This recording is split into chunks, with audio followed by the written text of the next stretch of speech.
ഈ ശബരിമലയുടെ പരമാധികാരമുള്ള ദേവസ്വം ബോർഡിൻ്റെ ഏത് ഉദ്യോഗസ്ഥരോട് ചോദിച്ചാലും ആ ശ്രീധർമ്മശാസ്ത്രം എന്ന് പറയുന്നത് ആരാണെന്ന് ചോദിച്ചാൽ അതറിയില്ല. ശാസ്താവ് ആരാണെന്ന് ചോദിച്ചാൽ അറിയില്ല. അയ്യപ്പൻ ആരാണെന്ന് ചോദിച്ചാൽ അറിയില്ല. മണികണ്ഠൻ ആരാണെന്ന് ചോദിച്ചാൽ അറിയില്ല.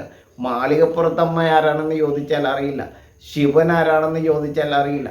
ശബരി ആരാണെന്ന് ചോദിച്ചാൽ അറിയില്ല. മോഹിനി ഭാവത്തിലുള്ള വിഷ്ണു എന്താണെന്ന് ചോദിച്ചാൽ അറിയില്ല. വിഷ്ണുവിൻ്റെ മായ എന്താണെന്ന് ചോദിച്ചാൽ അറിയില്ല.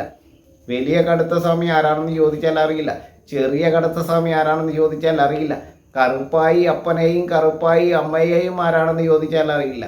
കല്ലിടാൻകുന്നിൽ എന്തിനാണ് കല്ലിടുന്നതെന്നറിയില്ല. ശരംകുത്തിയിൽ എന്തിനാണ് ശരം കുത്തുന്നതെന്നറിയില്ല. വാപുരസ്വാമി ആരാണെന്നറിയില്ല. വാപുരൻ ആരാണെന്നറിയില്ല. ഇവർ വാ തുറക്കില്ല. ഇവർക്ക് അറിയില്ല. മറച്ചു വെച്ച് ചൂഷണത്തിന് വേണ്ടി സർവ്വതും മറച്ചു വെച്ച് ദേവസങ്കല്പങ്ങളെ വിചിത്രമാക്കി ശിവൻ ഏതാണെന്ന് ചോദിക്കുമ്പോൾ ശവമല്ലാത്തതെല്ലാം ശിവമെന്ന് പറയാവുന്ന രീതിയിലേക്ക് ഈ വേദശാസ്ത്രത്തെ, ഈ തിയോളജിയെ ഇത്രയും വലിയ അന്ധവിശ്വാസത്തിന്റെ കൂത്തരങ്ങിലേക്ക് എത്തിച്ചത് ഇത്തരത്തിൽ മതസ്ഥാപനങ്ങൾ നടത്തുന്നവർ.